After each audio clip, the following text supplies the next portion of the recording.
یہ کہتے ہیں کہ جو شعر ہے کہ کی محمد سے وفا تو نے تو ہم تیرے ہیں، یہ جہاں چیز ہے کیا لوح و قلم تیرے ہیں، تو کہتے ہیں کہ لوح میں تو سب کچھ لکھا ہوا، اللہ تعالیٰ لوح و قلم اس کو دے دے گا۔ دیکھیں یہاں پر اصل میں شاعر جو ہے وہ اللہ تبارک و تعالیٰ کے حبیب سے محبت کے فائدے بیان کر رہا ہے، بس یہ مقصود ہے، نہ کہ حقیقتاً لوح و قلم دے دینا۔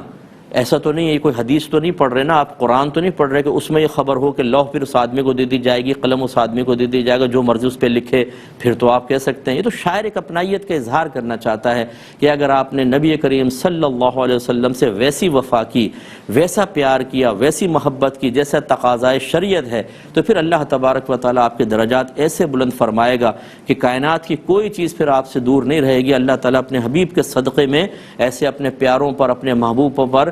دنیا کی نعمتوں کے خزانے کھول دیتا ہے، لیکن پھر ان کو ایسی بے نیازی دیتا ہے، ایسے نہیں کہ وہ دولت جمع کرنا شروع کرتے، وہ دنیا سے بھی بے نیاز ہو جاتے ہیں، وہ عجائبات قدرت ان کو نظر آتے ہیں کہ جو عام لوگ پوری زندگی نہیں دیکھ پاتے ہیں۔ تو یہ اپنائیت کے اظہار کرنا مقصود ہے۔